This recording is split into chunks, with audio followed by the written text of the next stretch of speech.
John's kids love playing in their backyard, but he's scared they'll get hurt or worse. There is a big rotting tree looming over their garden. It is dangerous. And when he asked council for permission to cut it down, he was told, on top of any cost to remove it, there was another expensive fee he'd need to pay.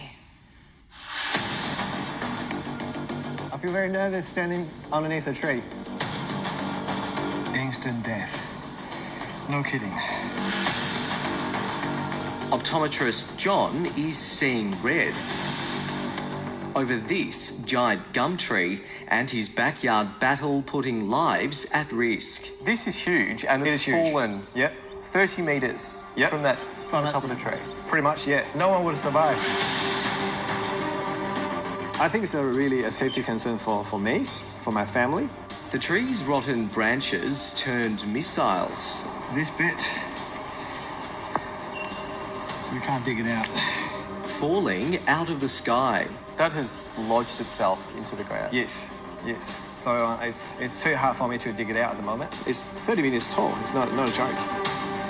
John fears the branches could strike his two young children who play just metres away.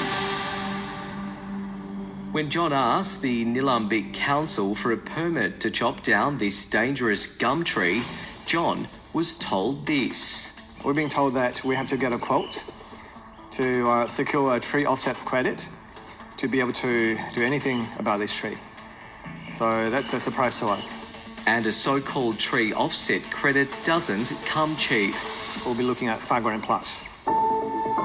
That doesn't include the mandatory reports and the cost of actually chopping the tree. $2,700. That's a minimum to do the lobbing.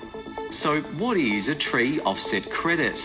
Which means there has to be another large tree like this somewhere else. I need to buy that from them. Allows me to do anything on my tree. You take one tree down, you're required to plant one or more trees again on that property or somewhere else. Lawyer Justin Lawrence from Henderson and Ball says money that's paid as part of a tree offset goes towards planting other trees. It's council to council and it's also city to country.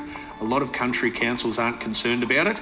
There are some others that are, but it really depends on where the property is located as to what the requirements will be.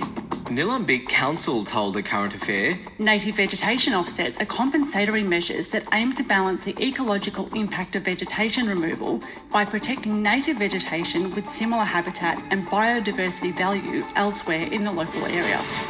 John says there should be exemptions in place for trees that pose a serious risk. It is a lot of money.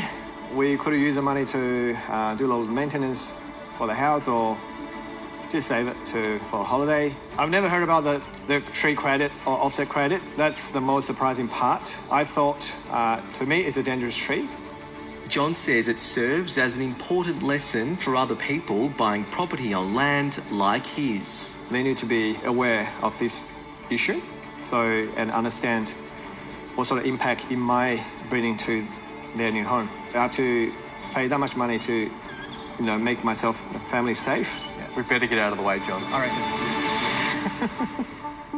Crazy, isn't it? And John also has to pay for a report to assess the biodiversity value before council even considers giving him a permit. Now, that is a cash grab if ever we heard one.